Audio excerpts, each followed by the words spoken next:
Joukio, oleme Rootsis kohal ja siis me alustame siin esimese videoga ja esimeseks autoks on meil Toyota Supra, mis on Kalle Rovampere oma.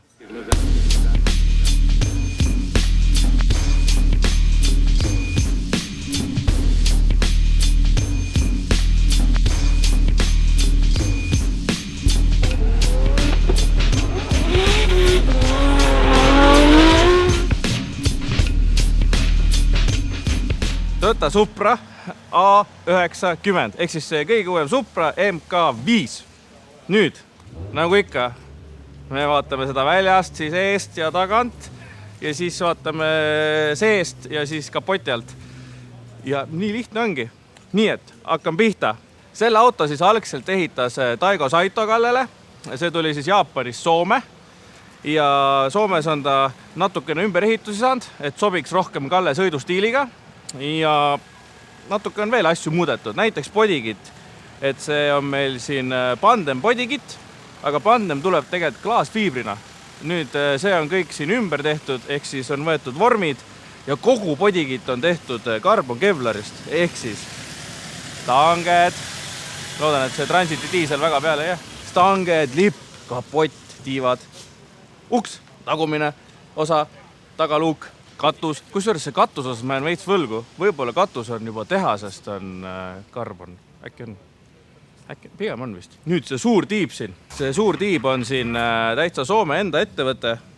Ma spikerdan maha. See oli meil JTK ja see on tehtud täitsa Soomes.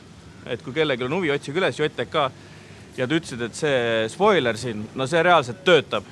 Et ta ütles, et oht on, et homme, kui see auto siit esimest korda rajale läheb, siis nad krutivad selle spoila küljest ära, sest lihtsalt downforce on liiga tugev. Nagu me näeme, siis nad ikkagi näevad vaeva ka.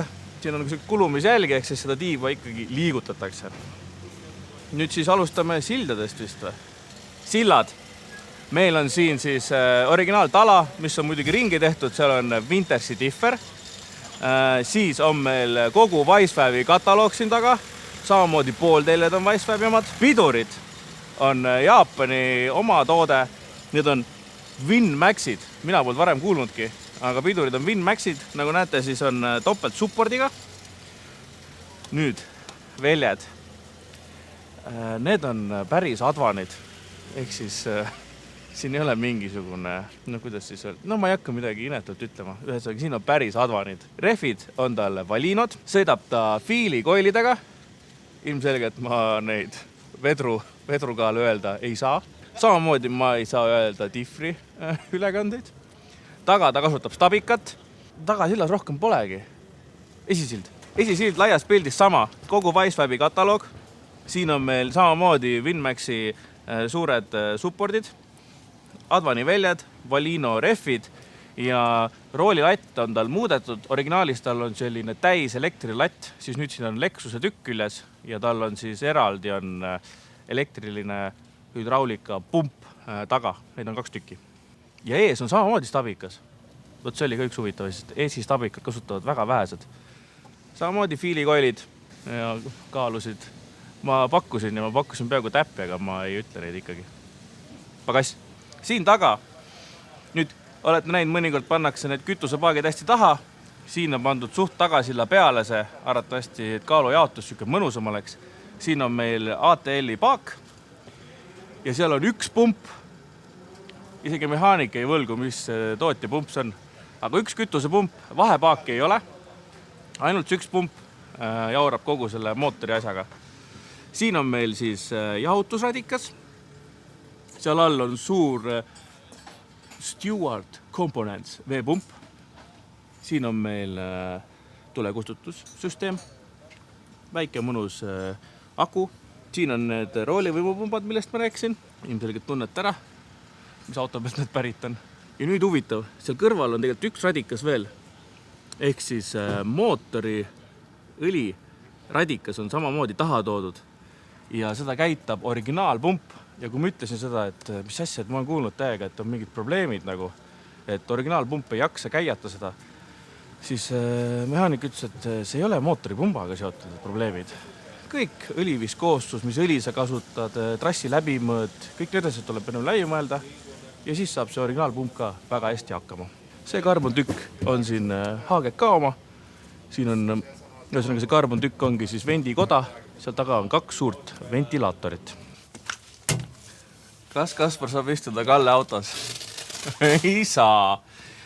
Ja põhjus selles on meie ees, ma räägin selle kohe ära. Ühesõnaga siin on OMP karbonist iste ja see iste on täitsa Vertsu masinast. Siin sees on veel lisa siis mold, mis on siis täpselt Kalle järgi tehtud. Ehk siis, kui mina siia istuks, siis see oleks, sellest istmast jääks midagi järgi, ma ei hakka isegi proovima seda. Nüüd edasi minnes. Turvapuur tehtud Jaapanis Taigo Saito poolt. Üks äge asi on minu meelest see toru, mis pöörab siit eriti ägedalt nagu voolujooneliselt ülesse, et disaini osas siuke väga mõnus tükk. Siin taga on näha kohe vaheseina, mis on tehtud siis peakaare sisse. Mis selle auto minu jaoks, seda juba nägite taga ka, on see, mis selle ägedaks teeb siis, on see, et on püütud hoida väga nagu lihtsat joont, et ei ole tehtud mingeid väga üleliigseid liigutusi. Ehk siis siin on kardaani tunnel on stokk, siin on istme kinnitused, on siis stokk kohtade peal, on tehtud custom siis need küllekinnitused, aga need kinnituvad originaal istme aukudesse ja on püütud hoida sellist lihtsat ja ei ole tehtud üleliigseid liigutusi. Keskkonsool HGK, armatuur HGK, siin on meil Samsonase shifter, siin on Kalle enda kässar, no ikka väga äge pilletükk, et see oli just saanud siia sisse ka. See näeb tõesti näeb tuus välja. Siin on meil raadiosaatja. Siin me näeme siis EcoMasteri displeid ja EcoMasteri kännnupupaneeli, ehk siis mootori või autoelektroonikat juhib meil EcoMasteri BMU ja mootorit juhib Max Eco Race. Sees näeme veel selline äge siuke plaat tehtud, siin on see grip tape nii-öelda peal nagu ruladele pannakse, et jalgi libiseks. Tiltoni pedalbox, floor mounted ja ka siin sees rohkem midagi polegi. Samamoodi mõnus ja simpel.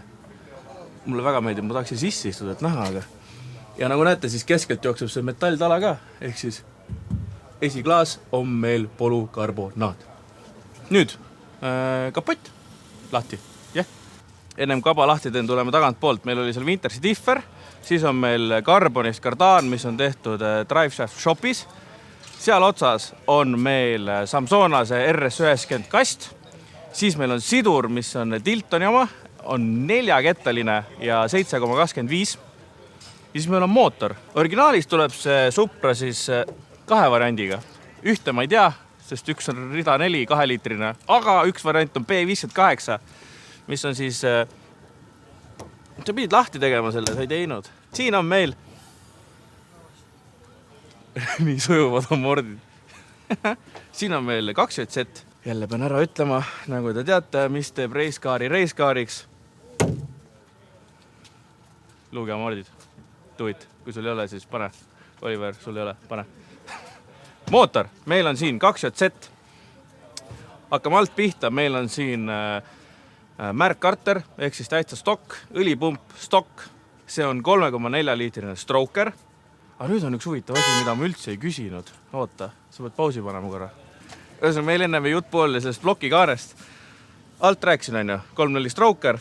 Blokikaas on saanud kõik, mis võimalik. Teised nukkvõllid, klapid, vedrud, täpsemaid asju mulle ei lubatud öelda. Mulle öeldi, et see on Sammuli spetsial. Ehk siis tegelikult ma umbes tean, mis siin on, aga ma ei tohi seda öelda. Ühesõnaga, Sammuli spetsial blokikaas. Nüüd, külma poole peal on meil Plasmamani sisselaskekolle, Plasmamani kütuselatt. Siin on Boschi 1500 piustid. Edasi minnes Boschi 82 mm elektriline drossel. Ilusad Plasmamani need klambrid, mis lubavad siis natuke liigutada.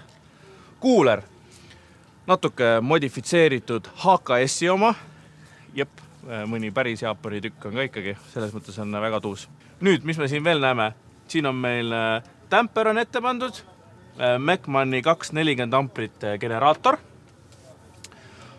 Kollektor on Jaapanis custom tehtud, aga Soomes natukene muudetud, et wastegate'i flow oleks parem. Wastegate on meil HKS-i 60 mm, turbo on meil Precisioni 6870. Nüüd, siin on meil veel Turbosmardi blow-off. Väga mõnus see põlv ja filter otsas. Ehk siis need Austraalia vennad Keep It Treat, nad tegid testi, et millise selle toruga tuleb kõige parem flutter. No siin muidugi on blow-off ka, aga küll see natuke flutterdab. Summuti on põhimõtteliselt 4 tolli, on 100 millimeetrit otsast lõpuni ja see on titaanist. Ehk siis, katsusin. Ja nüüd sul on näpuväljad peal, nii et kui see soojaks läheb, siis minu näpuväljad seal igavesti võib-olla. Aga see on ka äge, et siin tegelikult ei ole, ma praegu avastasin, et see on tehtud ikka full race car style. Et siin ei ole mingid viibänd ega midagi. No muidugi titaanist viibänd, aga suht keeruline tükka. Aga siin on vedrudega, ehk siis läheb kuumaks, paisub kinni. Juhtmestik on tehtud Jaapanis, Soomes, natuke muudetud. Mõned oilkaitstangid. Auto seade tegi Samuli. See auto tegi 1,5 barriga. Tegi 850 hobujõudu ja natuke 9 Newtoni rummudest. Ruumi on palju, sest 3,4 stroker, 1,5 barri. No see teeks üle 1000, aga nii palju ei ole vaja. Auto kaalub umbes 1200 kilogrammi. Kalle on tuntud rallisõitja, Vertsumeister ka, aga driftiga ta tegelikult esmakordselt, vaevalt ta tegelikult esmakordselt kokku puutus. Küll ta selle Starleti seal küla vahel asfaldi peal ka põiki lasi, eks ju. Aga päris võistlused tegi ta 2018, siis tal oli S13 üks U-setiga. Nii et samm on ikkagi astutud. Need kõik jäävad sisse need asjad. Ja ma küsisin veel, et kuna Instagramis jälgid Kallet, siis ta ikka vahepeal suudab üllatada. Näiteks see nädal ta üllatas sellega, et ta viis oma vanakese välja sõidule. Tal on E30 M3. Siis tean, et tal oli ja tuleb nüüd GT3 RS veel, aga tal on 20-25 autot. Keegi ei tea. Aga kõige tähtsam, mis tal on Volvo V70R. Normaalne mees, ikka Volvoga. Ja ongi kõik või? Ma olen kapoti kinni jälle. Ühesõnaga, MK5 Supra. Minu jaoks on alati tundunud selline auto, et sa istud maru keskel, maru taga, et see feeling on nagu väga kahtlane. Küsisin ka, et kuidas nagu tunne on tal sõita selle pilliga. Vastuseks tuli, et andke rool ja näidake, kus on iste ja vahet pole, kus ta istub ja millega ta sõidab. Nii et kõik on harjumus ja asi. See oli meie esimene video Rootsist ja see oli Kalle Roompere Toyota Supra. Tšau!